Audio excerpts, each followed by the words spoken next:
Hello दोस्तों, मेरे YouTube channel only practice पर आप सभी का स्वागत है। दोस्तों, आज के इस वीडियो में ग्राम समाज एवं विकास विषय से केंद्र सरकार की योजनाएं नामक चैप्टर के प्रश्नों का अभ्यास करेंगे।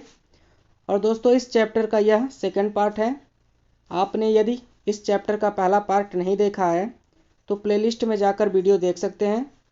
और दोस्तों, यदि यह वीडियो पसंद आए तो वीडियो को लाइक तथा चैनल को सब्सक्राइब जरूर करिएगा। चलिए दोस्तों, वीडियो शुरू करते हैं। हमारा पहला प्रश्न है, सबके लिए आवास मिशन 2022 का प्रमुख लक्ष्य कौन सा है? तो हमारे इस प्रश्न का सही उत्तर ऑप्शन डी होगा दोस्तों, उपरोक्त सभी, जिसमें सबको आवास उपलब्ध कराना, सस्ता ऋण मुहैया कराना, पुराने घरों का विस्तार करना। दोस्तों, उत्तर की व्याख्या दी हुई है। उत्तर की व्याख्या भी हम लोग साथ में पढ़ते चलेंगे। तो चलिए उत्तर की व्याख्या देखते हैं। सबके लिए आवास मिशन 2022 का प्रमुख लक्ष्य है वर्ष 2022 तक सबके लिए आवास उपलब्ध कराना, सस्ता ऋण मुहैया कराना, पुराने घरों का विस्तार करना आदि। इसके तहत ऋण लेने वाले लाभार्थियों को 2 लाख रुपए तक ऋण राशि पर ब्याज सब्सिडी देने का प्रावधान किया गया है। इस योजना का क्रियान्वयन राष्ट्रीय आवास बैंक द्वारा किया जाएगा। अगला प्रश्न देखते हैं, निम्न में से कौन गोवर्धन योजना के प्रमुख उद्देश्य हैं? तो दोस्तों, हमारे इस प्रश्न का सही उत्तर ऑप्शन सी होगा, ए और बी दोनों, जिसमें ए है गांवों को स्वच्छ बनाना और बी जैविक अपशिष्ट से ऊर्जा उत्पन्न करना। तो चलिए दोस्तों, उत्तर की व्याख्या देख लेते हैं साथ में। गोवर्धन योजना का प्रमुख उद्देश्य है गांव को स्वच्छ बनाना एवं पशुओं तथा जैविक अपशिष्ट से ऊर्जा उत्पन्न करना। इस योजना की शुरुआत 1 फरवरी 2018 को की गई थी। इसके तहत प्रत्येक जिले में एक क्लस्टर का निर्माण करते हुए 700 क्लस्टर्स को स्थापित करने की योजना है।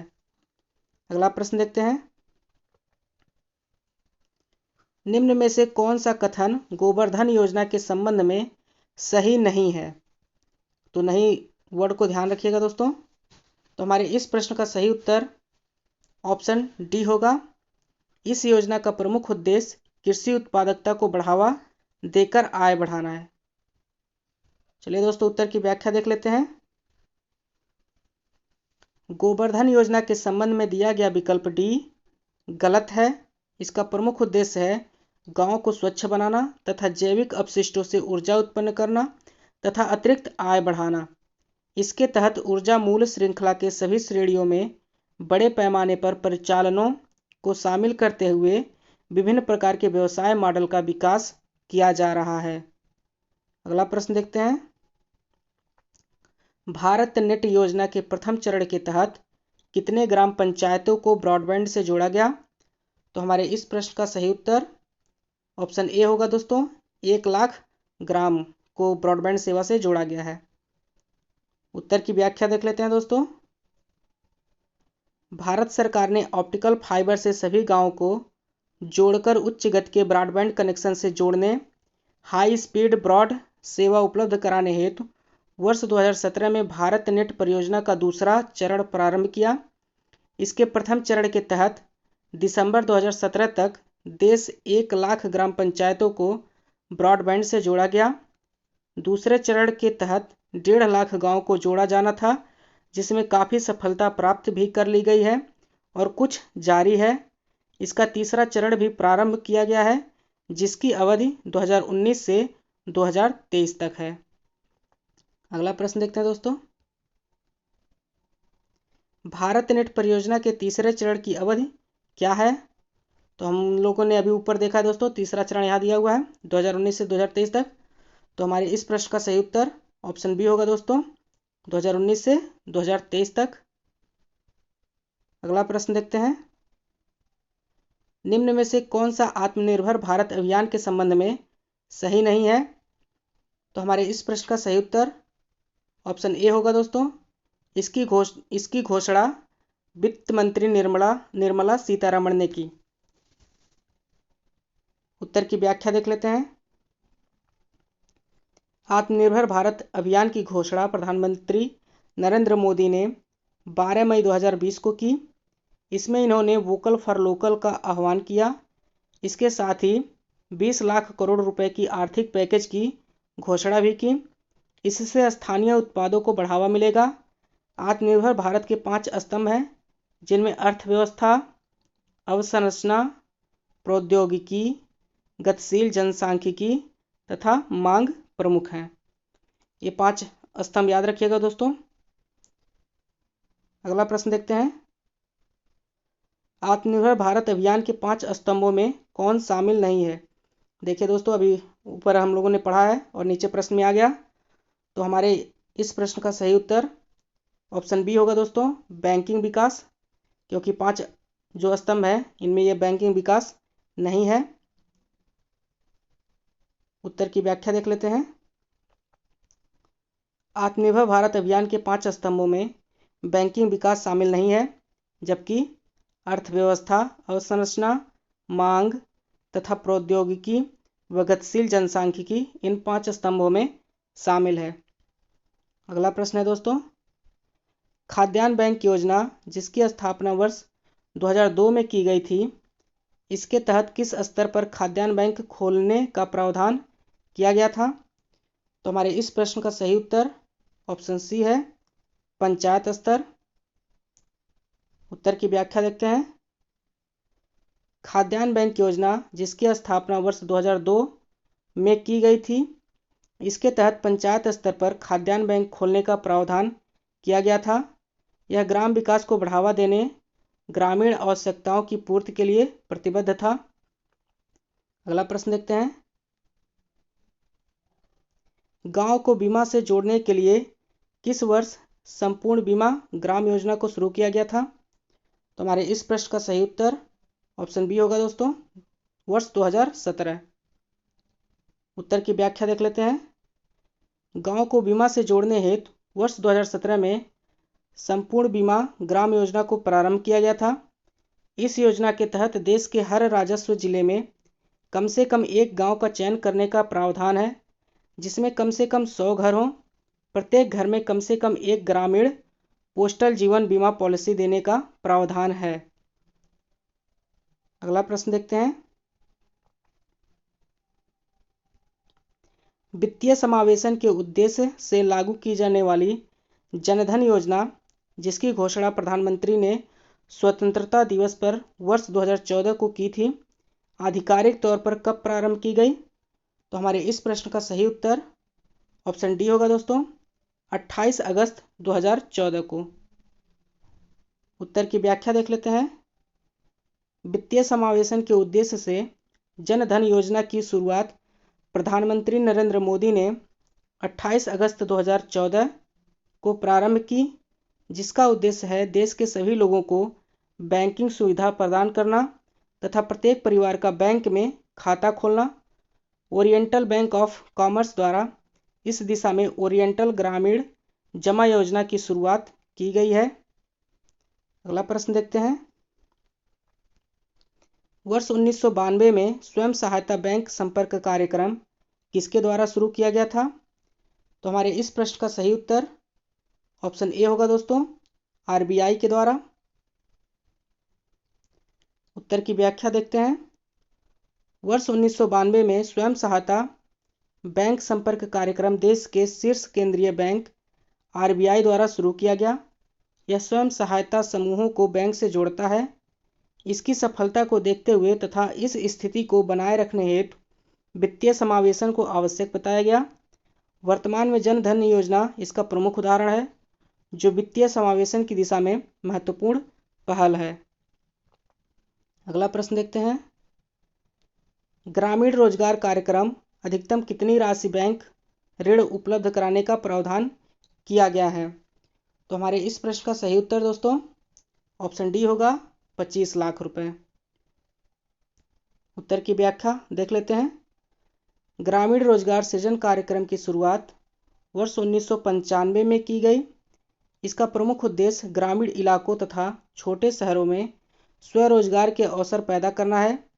इसके अंतर्गत अधिकतम 25 लाख तक की लागत वाली परियोजनाओं के लिए बैंक ऋण का प्रावधान किया गया है। इसका क्रियान्वयन खादी और ग्रामोद्योग आयोग द्वारा किया जा रहा है। अगला प्रश्न देख लेते हैं। SGSY का पूर्ण रूप है। तो हमारे इस प्रश्न का सही उत्तर ऑप्शन ए होगा दोस्तों, स्वर्ण जयंती ग्राम स्वरोजगार योजना। SGSY का पूर्ण रूप है। उत्तर की व्याख्या देख लेते हैं। SGSY का पूरा नाम स्वर्ण जयंती ग्राम स्वरोजगार योजना है, जिसकी शुरुआत 1 अप्रैल 1999 को की गई थी।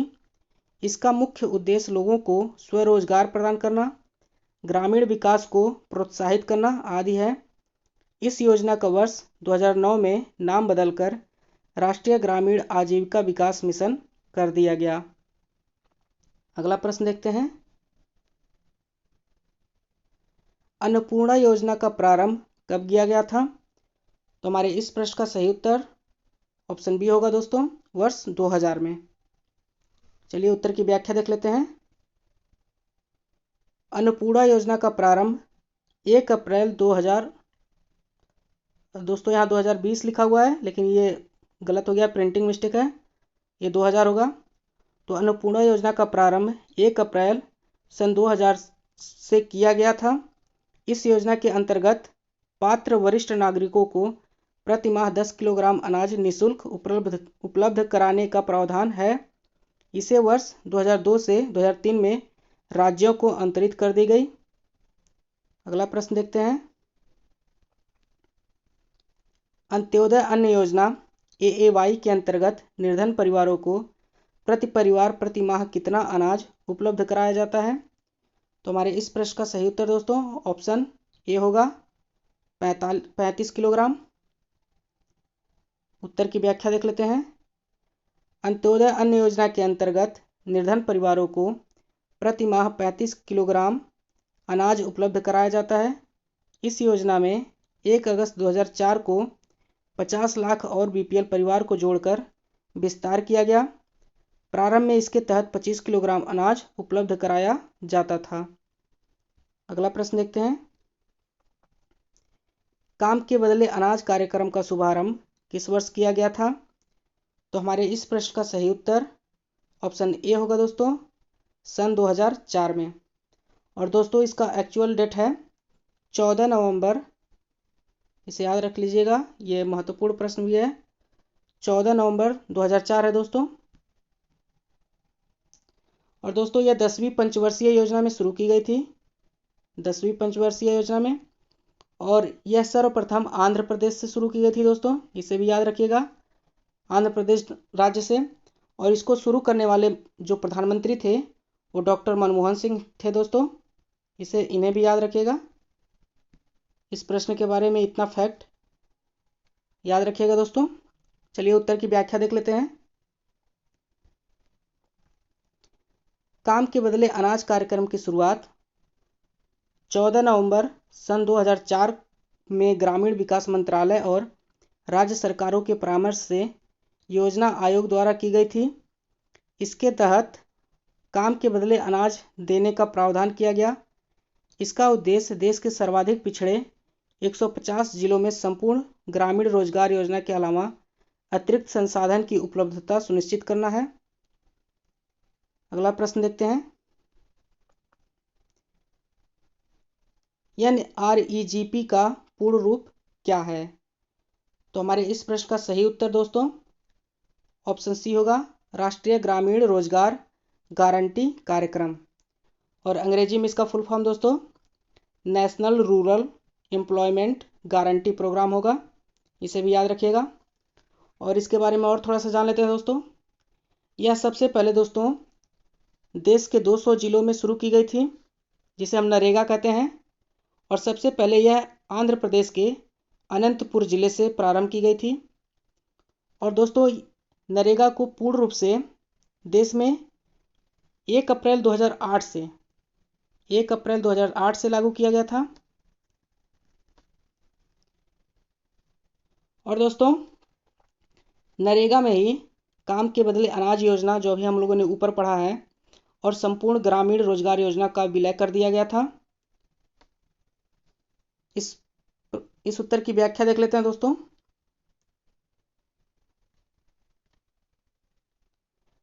नरेगा का पूरा नाम राष्ट्रीय ग्रामीण रोजगार गारंटी कार्यक्रम है। इसकी शुरुआत 2 फरवरी 2006 को की गई थी। 2 अक्टूबर 2009 को इसका नाम बदलकर महात्मा गांधी राष्ट्रीय रोजगार गारंटी अधिनियम यानी मनरेगा कर दिया गया। इसके तहत काम के इच्छुक व्यक्ति को 100 दिन के रोजगार की गारंटी दी गई। इसकी मजदूरी में केंद्र व राज्य की हिस्सेदारी 90:10 के अनुपात में होती है। वहीं सामग्री संघटक के मामले में केंद्र व राज्यों का अनुपात 75:25 पाया जाता है। इसके तहत अब 150 दिनों का रोजगार प्रदान किया जाता है। इसमें महिलाओं की हिस्सेदारी 1/3 निर्धारित की गई है। अगला प्रश्न देखते हैं दोस्तों। मनरेगा के अंतर्गत यानी वही महात्मा गांधी राष्ट्रीय रोजगार गारंटी जो अधिनियम है के अंतर्गत सामग्री संघटक के मामले में केंद्र और राज्य सरकारों के द्वारा किए गए निधिकरण का अनुपात होता है। तो हमारे इस प्रश्न का सही उत्तर दोस्तों ऑप्शन डी होगा 75:25। और दोस्तों इसमें उत्तर गलत दिया हुआ है, ऑप्शन ए दिया हुआ है लेकिन ये सही नहीं है। अगला प्रश्न देखते हैं। कस्तूरबा गांधी बालिका विद्यालय योजना के अंतर्गत किन परिवारों से संबंधित लड़कियों को प्राथमिक स्तर पर आवासीय विद्यालयों के माध्यम से शिक्षा प्रदान की जाती है? तो हमारे इस प्रश्न का सही उत्तर ऑप्शन डी होगा दोस्तों। ये सभी जिसमें अनुसूचित जाति, अल्पसंख्यक समुदाय और अन्य पिछड़ा वर्ग तीनों शामिल हैं। उत्तर की व्याख्या देख लेते हैं। कस्तूरबा गांधी बालिका विद्यालय योजना को केंद्र सरकार द्वारा वर्ष 2004 में शुरू किया गया था। सर्व शिक्षा अभियान को बढ़ावा देने हेतु कस्तूरबा गांधी बालिका विद्यालय की योजना के निर्देशन में आवासीय विद्यालय स्थापित किए गए हैं। इसका उद्देश्य अनुसूचित जाति, जनजाति, अल्पसंख्यक समुदाय, अन्य पिछड़ा वर्ग के परिवार के बच्चों को शिक्षा प्रदान करना है। अगला प्रश्न देखते हैं। सर्व शिक्षा अभियान के अंतर्गत केंद्र एवं राज्य सरकार की हिस्सेदारी का अनुपात कितना है? तो हमारे इस प्रश्न का सही उत्तर ऑप्शन ए होगा दोस्तों 60:40 का अनुपात। उत्तर की व्याख्या देख लेते हैं। सर्व शिक्षा अभियान की शुरुआत वर्ष 2001 में की गई थी। इसका उद्देश्य प्राथमिक शिक्षा के स्तर पर लैंगिक एवं सामाजिक अंतर को दूर करके प्रारंभिक शिक्षा सभी को सुलभ कराना है। इसके निधि में केंद्र व राज्य सरकार की हिस्सेदारी का अनुपात 60:40 पाया जाता है। अगला प्रश्न है। राष्ट्रीय साक्षरता मिशन को पुनर्गठित करके साक्षर भारत मिशन की शुरुआत किस वर्ष की गई थी? तो हमारे इस प्रश्न का सही उत्तर ऑप्शन ए है दोस्तों सन 2009 में।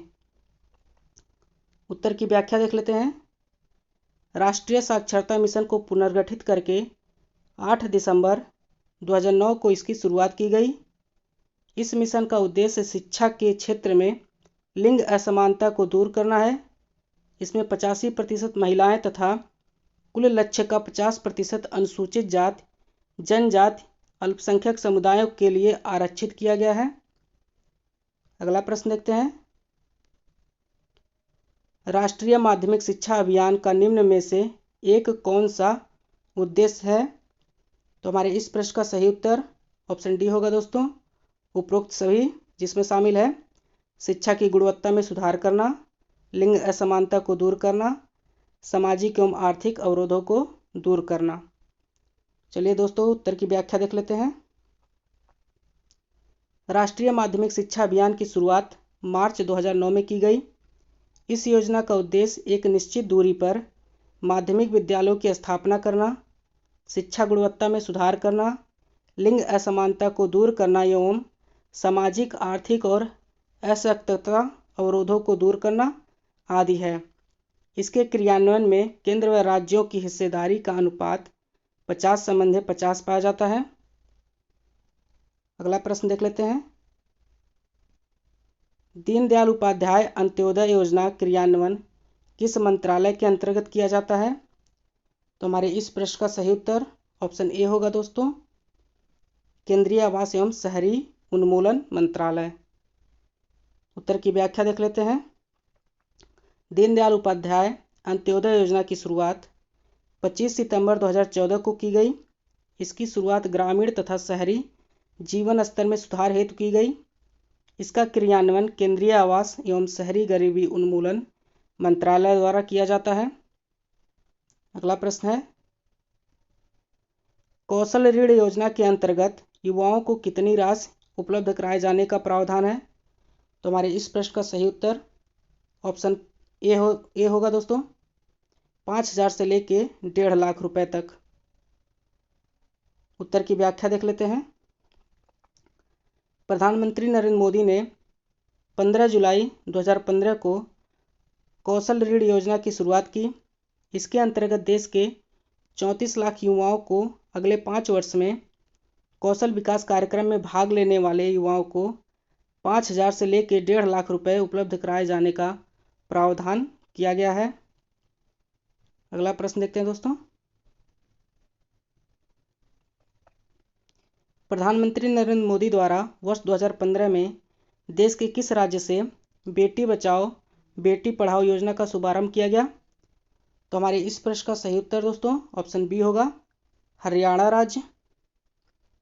उत्तर की व्याख्या देख लेते हैं। प्रधानमंत्री नरेंद्र मोदी द्वारा 22 जनवरी 2015 को हरियाणा के पानीपत से बेटी बचाओ बेटी पढ़ाओ योजना का शुभारंभ किया गया। इसका मुख्य उद्देश्य कन्या भ्रूण हत्या को रोकना, कन्याओं को गुणवत्तापूर्ण शिक्षा देना, उनको सुरक्षा उपलब्ध कराना तथा लोगों की मानसिकता में सुधार लाना है। यह योजना वर्तमान में देश के 640 जिलों में संचालित है। और दोस्तों साथ ही में बेटी बचाओ बेटी पढ़ाओ के साथ में ही एक और योजना शुरू की गई थी, जिसे सुकन्या समृद्धि योजना भी कहते हैं। यह भी साथ में 22 जनवरी 2015 को शुरू की गई थी, इसे भी याद रखिएगा। अगला प्रश्न है, देखिए दोस्तों यहाँ दिया हुआ भी है नीचे वही प्रश्न जो अभी मैंने बताया है। सुकन्या समृद्धि योजना के अंतर्गत कितने वर्ष की बालिकाओं के लिए बैंक खाता खोले जाने का प्रावधान है? तो हमारे इस प्रश्न का सही उत्तर ऑप्शन सी होगा, 10 वर्ष से कम। उत्तर की व्याख्या देख लेते हैं। बालिकाओं की लघु बचत स्कीम के अंतर्गत सुकन्या समृद्धि योजना की शुरुआत वर्ष 2015, जिसका पूरा डेट है 22 जनवरी 2015 में हरियाणा के पानीपत में प्रधानमंत्री नरेंद्र मोदी द्वारा की गई। इसका उद्देश्य बालिकाओं के प्रति परिवार के दृष्टिकोण में परिवर्तन लाना तथा उसके नाम से बचत को प्रोत्साहित करना है। इसके तहत 10 वर्ष से कम आयु की बालिकाओं का बैंक में खाता खोला जाना अनिवार्य होता है। अगला प्रश्न देखते हैं। प्रधानमंत्री सुरक्षा बीमा योजना के लाभार्थी के लिए कितनी आयु निर्धारित की गई है? तो हमारे इस प्रश्न का सही उत्तर ऑप्शन सी होगा, 18 से 70 वर्ष तक। उत्तर की व्याख्या देख लेते हैं दोस्तों। प्रधानमंत्री सुरक्षा बीमा योजना के लाभार्थी के लिए 18 से 70 वर्ष की आयु निर्धारित की गई है। इस योजना की शुरुआत वर्ष 2015 में की गई थी। यह योजना एक दुर्घटना जीवन बीमा योजना है। इसके तहत अस्थायी अपंगता की स्थिति में 1 लाख रुपए का बीमा कवर करने का प्रावधान है। इसमें व्यक्ति को 12 रुपये का वार्षिक प्रीमियम का भुगतान करना होता है। इसके तहत 2 लाख का बीमा प्रदान किया जाता है। अगला प्रश्न देखते हैं दोस्तों। अटल पेंशन योजना के अंतर्गत लाभार्थी को न्यूनतम व अधिकतम पेंशन राशि प्रत्येक माह प्रदान किए जाने का प्रावधान है। तो हमारे इस प्रश्न का सही उत्तर ऑप्शन सी होगा दोस्तों, 1,000 न्यूनतम व 5,000 अधिकतम। उत्तर की व्याख्या देख लेते हैं। अटल पेंशन योजना की शुरुआत 9 मई 2015 में की गई थी। यह योजना 18 वर्ष से 40 वर्ष तक की आयु के असंगठित क्षेत्र के श्रमिकों के लिए है। इस योजना से जुड़ने वाले व्यक्ति को 60 वर्ष की आयु के पश्चात कम से कम 1,000 रुपये तथा अधिकतम 5,000 रुपये तक के लिए प्रतिमाह पेंशन देने का प्रावधान किया गया है। अगला प्रश्न है, गर्भवती महिलाओं को निःशुल्क उपचार उपलब्ध करवाने हेतु कौन सी योजना प्रारंभ की गई है? तो हमारे इस प्रश्न का सही उत्तर ऑप्शन सी होगा, वंदे मातरम योजना।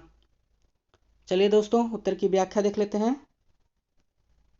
वंदे मातरम योजना फरवरी 2004 में प्रारंभ की गई थी।